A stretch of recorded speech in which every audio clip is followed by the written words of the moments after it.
تعالیٰ قرآن اور سنت کی روشنی میں سب سے پہلی بات یہ ہے کہ جو کہا جا رہا ہے کہ ملاقات نہیں کرنا، دیکھیے یہ میرے سامنے جو کتاب ہے یہ ہے صحیح مسلم، یہ دیکھیے آپ، یہ صحیح مسلم ہے، یہ بخاری شریف کے بعد سب سے اہم ترین کتاب ہے حدیث شریف کی۔ اس میں کیا فرما رہے ہیں کہ ثقیف کا ایک خاندان حضور صلی اللہ علیہ وسلم سے بیعت کرنے کے لیے آیا، یعنی شیک ہینڈ کرنے کے لیے، ہاتھ ملانے کے لیے، ملاقات کرنے کے لیے آیا۔ ان میں ایک شخص ایسا تھا جس کو بیماری تھی جو کنٹیجیس ڈیزیز تھی، وہ متعدی بیماری تھی، ٹچ کرنے سے پھیلتی تھی۔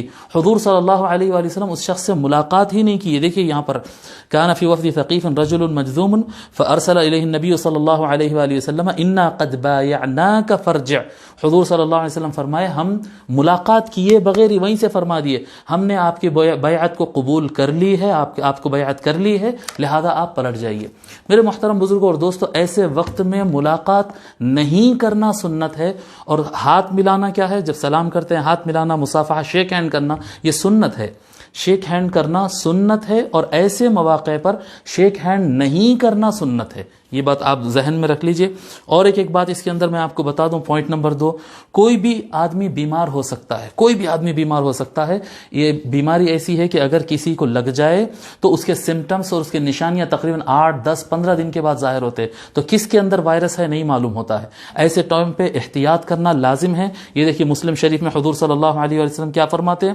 فرماتے لا یورید ممرض علی مصح۔ آقا صلی اللہ علیہ وآلہ وسلم فرماتے ہیں کہ کوئی بیمار، کوئی صحت مند آدمی سے ملاقات نہ کرے، کسی بیمار کو پیش مت کرو صحت مند آدمی کے۔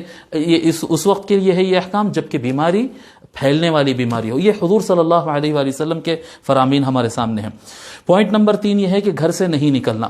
دیکھیے یہ صحیح حدیث ہے، حضور صلی اللہ علیہ وآلہ وسلم فرمائے جب کبھی کوئی پھیلنے والی بیماری پڑے فلیس رجل یقع الطاعون فیمکث فی بیتی، یعنی پھیلنے والی جب بیماری آ جائے جس سے موت آ سکتی ہو، ایسی بیماری جس وقت پھیلے تو اگر کوئی آدمی اپنے گھر میں بیٹھا رہا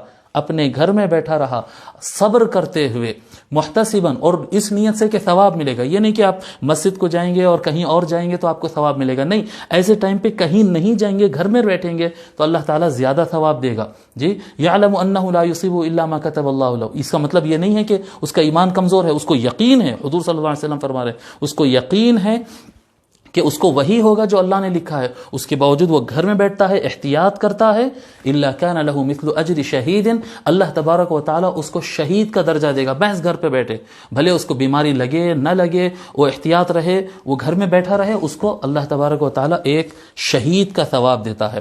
پوائنٹ نمبر 4، اگر کسی کو بیماری لگ جائے، اگر کوئی شخص کو بیماری لگ جائے اور اس کو چھینک آ رہی ہو، نزلہ جا رہا ہو، یا کوئی ایسے آثار گلے میں محسوس ہو رہے ہیں، اس کے باوجود گھر میں بیٹھا ہوا ہے، نہیں بھائی کوارنٹین میں لے جا کے ڈال دیں گے، آئسولیشن میں لے جا کے ڈال دیں گے، الگ کر دیں گے، بلکہ اگر گھر میں بیٹھا ہوا ہے تو ان بیماری پھیلانے والا بن جاتا ہے۔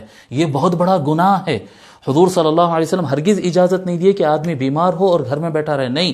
حضور صلی اللہ علیہ وآلہ وسلم سے صحابہ پوچھے یا رسول اللہ الا نتداوی، یا رسول اللہ بیمار ہوئے تو ہم علاج نہیں کر کے بیٹھے رہنا کیا؟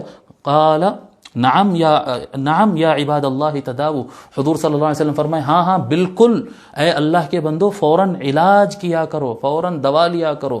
لہذا اگر کسی کے اندر سمٹمز ایسے ظاہر ہو رہے ہیں، کسی کو ایسا نظر آ رہے ہیں، تو یہ آپ مت سمجھو کہ میں چھپ جاؤں گا، گھر میں بیٹھ جاؤں گا، اس سے محفوظ رہوں گا، نہیں۔ آپ کے گھر میں بیٹھ جانے سے آپ کے گھر والے بھی متاثر ہو سکتے ہیں، دوست احباب، آپ خود نہیں مریں گے بلکہ سب کو لے کر مریں گے۔